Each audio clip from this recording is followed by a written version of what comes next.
Today's musician in Saxon's magazine is an extremely creative one.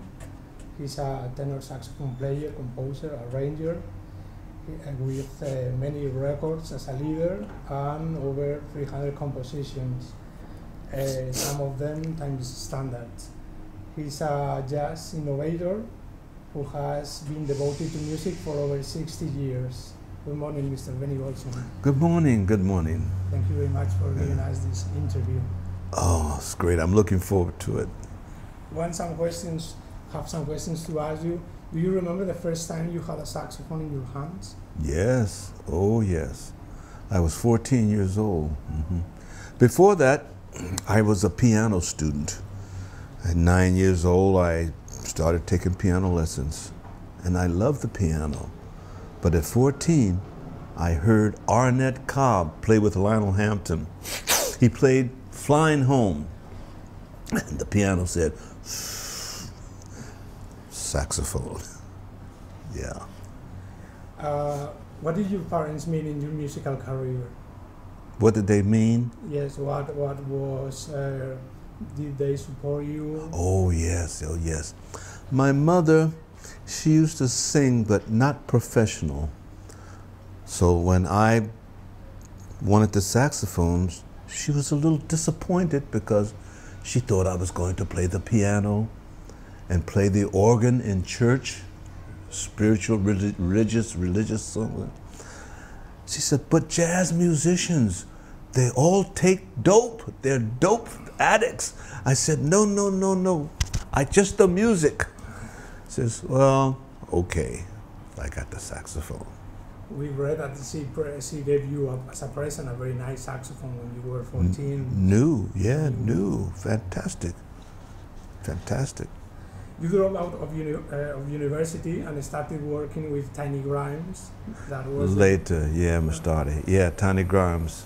We used to play with Art Tatum and with Charlie Parker too. Tiny Grimes, yeah, yeah, yeah. He used to play a tenor guitar, I think, 4-string guitar. 4 strings, yeah, you're right. The question is, at that time, the attraction for jazz was so deep for you at that time? You really knew that you wanted to?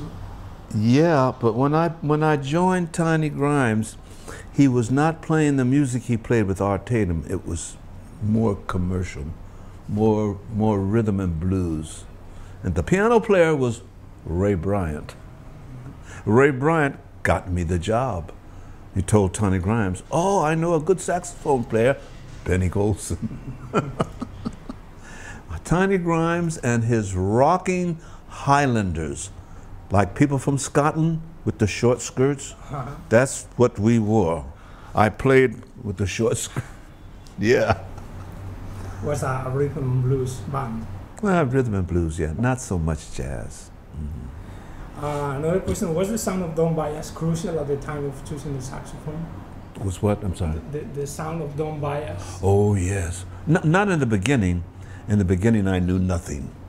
But later, I heard Coleman Hawkins. I heard Ben Webster. Then I heard Don Byas. I said, oh, wow, this is fantastic. Big, beautiful sound. Then later, I heard Lester Young and Dexter Gordon. I heard many. But Don Byas, he really got my ear. Was the discovery of bebop a turning point in your life? Oh yes, oh yeah. Because before that, I was a piano student. Chopin, Rachmaninoff, Bach, Schubert, Schumann, because I wanted to be a concert pianist. Then I hear the jazz. No more. Charlie Parker, Dizzy Gillespie, Coleman Hawkins, yeah, it was different. After New York Scene, your first record in 1957, you play and recorded as leader and assignment for all the most important jazz companies and with the great musicians. Later. How was it like to work so intensively with so many good musicians? It was awesome, awesome. At first I was scared. Will I play the right notes? What will they think of me? And then you get to know them, and they're just ordinary people, just ordinary. But stars. Yeah. Oh yeah. Because the list is endless. We could be for a long time talking about them. Yeah, yeah. When I joined Dizzy Gillespie, Jesus, oh, it was fantastic. I couldn't believe it. I'm sitting there playing, and he's standing right there where you are and playing, and I'm saying, ah. Oh. So 1959 saw the birth of the elegant jazz set created along with Art Farmer. Yes. What memories did you keep from that time? Well, Art Farmer and I met when Art Farmer was playing trumpet with Lionel Hampton. And in that same band was Quincy Jones, Jimmy Cleveland, Monk Montgomery on bass, Alan Dawson on drums. Clifford Brown had joined. Clifford Brown was in the band. G.G. Grice was in the band. Yeah, some of my friends were there. And then I joined the band in 1953. That's when I met Art Farmer. And when I heard him play, I said, wow, his sound is fantastic, beautiful trumpet sound. And when he left Lionel Hampton, and I was not with Lionel Hampton, we were in New York together. And we started to record together on different recording sessions. Ah, here's Art Farmer. Oh, hi, Art. And then later I said, maybe I could put together a sextet. Who would play trumpet? Art Farmer. I called Art Farmer. Art, I'm thinking about putting a sextet together. I'd like you to be my trumpet player. And he started laughing. I said, what? He said, you're not going to believe this. I'm thinking about putting a sextet together. I want you to be my saxophone player. Oh! So, Art Farmer, Benny Golson, Jazztet. But the name came from Curtis Fuller, Jazztet. I said, what is this Jazztet? He said, we play jazz, and this is a sextet, Jazztet. Ah, okay. After years working in Hollywood without playing the saxophone, getting back to it, the previous level was not easy at all. There was a kind of physical struggle. In your own words, I sounded so bad, I was even embarrassed for my wife to hear me. Tell us about that. Yeah, because I stopped playing the saxophone. And the reason I stopped, I didn't like what I was playing. I didn't know what I wanted to play, and I didn't like what I was playing. So I said, well, I'll write. And Quincy Jones, my friend, he went to Hollywood, and he was, come to Hollywood, come to Hollywood. So I went to Hollywood, and I started to write for television. So, yeah. But later, I came back to the saxophone. But it was very difficult. No lips, no mind, no nothing. I had to start over with the concept. Yeah, it was difficult to come back. Your return to the States was really well received. Since then, concerts, clinics, lectures, workshops, doctorates. Any secrets to being so fit and active, Mr. Golson? I'm fortunate because none of this had to happen.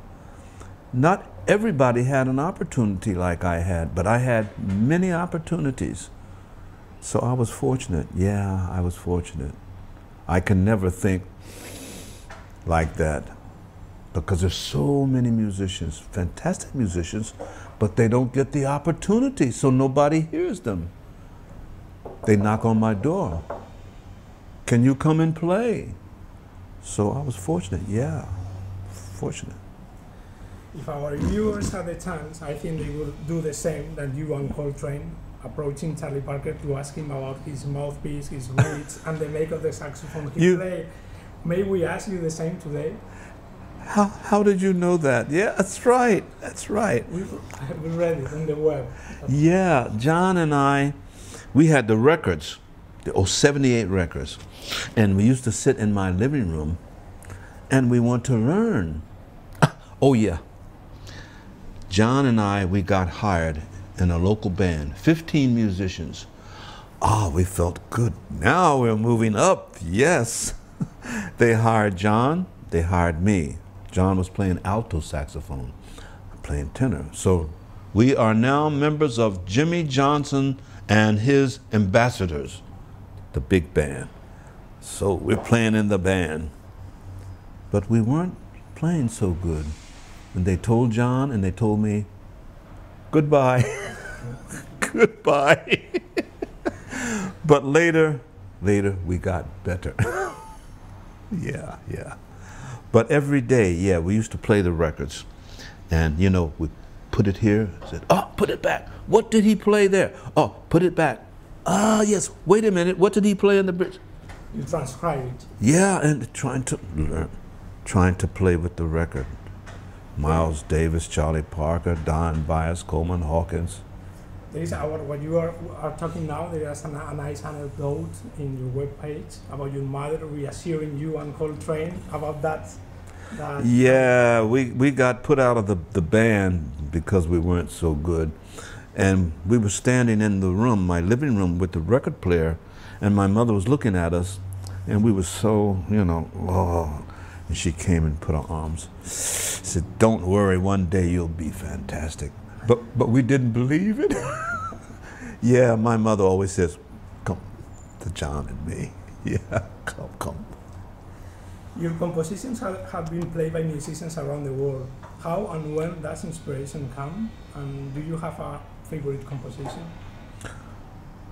I don't really have a favorite composition because I guess I have not written it yet. I have something in mind that the song must be fantastic from the very beginning to the very end. All of it must be fantastic. I don't think I wrote it yet. Maybe I write it later. Yeah, for sure. You've been an important arranger. Have you ever been faced with a composition that was particularly difficult to arrange due to the poor quality of the composition itself? My composition? No, others' compositions. Sometimes it happened, yeah, and you have to try to make it sound good. Sometimes. So that's kind of extra work.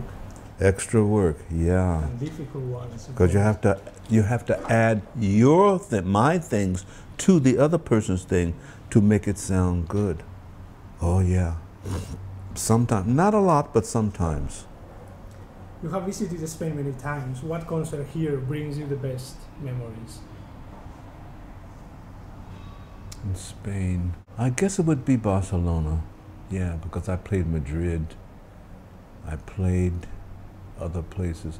Yeah, Barcelona. So many memories here. Eulalia, Tete Montelou, and other people. Yeah, and the musicians were good here. Yeah, I don't have so many memories of Madrid.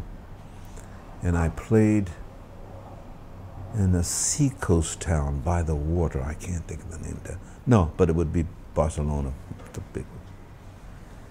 How does such an experienced musician face tonight and tomorrow's concerts in Barcelona at Jamboree? What are your sensations about playing in? You never played there before. I don't know them, but I know Barcelona has good musicians, so I know it's not going to be bad. I know it's going to be good. It's always good, siempre, yeah. Let's talk about some of your projects on the stage now and your opinion about musicians nowadays. What is Benny Golson interested in at present? But you know, I started out to be a classical musician, so I still love that. So I write many classical piano compositions. Oh, I think 10 years ago there was a concert in San Francisco of my classical piano, no jazz, just piano players playing my piano compositions. I've written one symphony. There's a magazine in the States called Reader's Digest, and they commissioned me to write a classical song, which I did. A symphony? Mm-hmm. One time, which I did, many years ago. Faces was the name? Right. Yeah, we had a performance in New York. We had a performance with the Louisville, Kentucky, the Louisville Symphony Orchestra. I think that was the only 2 performances, but never recorded.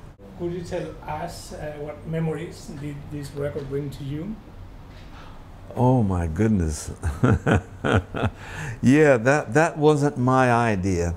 There was a lady who was managing me, an art farmer, and the jazz tet. Her name was Kay Norton. And she said, why don't you do an album like this? Begin a solo, and then 2 instruments, and then 3, and then 4. I said, maybe that's a good idea. So we did. And of course, that's a different cover, yeah. And we had Freddie Hubbard was on there too, as we added the musicians. We had Shahib Shahab, Curtis Fuller, Cedar Walton, Tootie Heath, the drummer. Yeah, we had a good time making that, yeah. In the same sense, we want to ask you about this, for example, what memories this is not your record, it's Art Farmer's one. Oh, this was great, because Art Farmer had Bill Evans on here, and I loved Bill Evans. Yeah, Bill Evans, and of course his brother, and the songs that he picked were different. This first song, Max Nix, that's a German expression, and it was his song. And it was different, a challenge. And he did my song, Fair Weather. Then he did some standards, To Touch of Your Lips, I remember. Art played that with a 2-beat feel. Dun, dun, dun, dun. Dun, dun, dun, dun, dun. It's a nice feeling. He always sounded like he was relaxing in a chair, comfortable playing his trumpet. And it made me want to play the same way. Oh yeah, yeah. I remember this, but... And another question about this is a little out of jazz, is soul and blues, and as you collaborate and you arrange in this record, is Lou Rawls. Wait a minute. I don't remember. I can show you the credits here. Joe Lovano, we talked about him the other time. You are here as an arranger, nice blues and soul music. Ah, I see what they did. They got some recordings from different sessions and put them together, because I was never with Joe Lovano. I see. But where did this come from? Wait a minute, I did one recording in the beginning when I first met him, and then I did his last CD before he died. Because did you ever play live with him, with Lou Rawls? I never played live with him, just recording. So yeah, these are the older things, yeah. But some of these I didn't do. I see, yeah, they put different things together. That's why I don't remember it. Yeah, it's a compilation. Yeah, it was not one. It was not one session. It was many. To finish the interview, we have picked a nice sentence from Kumbaya Center. I don't know if I'm pronouncing it well. It's the venue in California where you played with Nina Freelon last March. Oh yeah. And yeah. it said, it's a treat when a jazz legend makes an appearance in our area. It's an honor when Benny Golson comes to town. Thanks very much for your kindness. For us, it's also an honor to have with us. Yeah, I remember that. It was nice. Yeah, and we did a few concerts with Nina. It was great. You are still playing with her? No, we finished. Maybe in the future, maybe later, but now, no, not now. And about today's concert with these Spanish musicians, Joan Monet, piano, and Ignacio Gonzalez. And do you know him? Have you ever played with them? I don't think so. Because I'm sure they have studied your compositions and they know your music I quite think well. so. I think so. I hope so. And I hope so. And they must be very honored to share a stage. Yeah. I think we're going to have fun tonight and tomorrow. For us, it's very nice. 2 nights. Sharing with the Spanish musicians locally. Yeah. But I know it's going to be good because the musicians here are good. So thank you for your time. And your Thank you so much.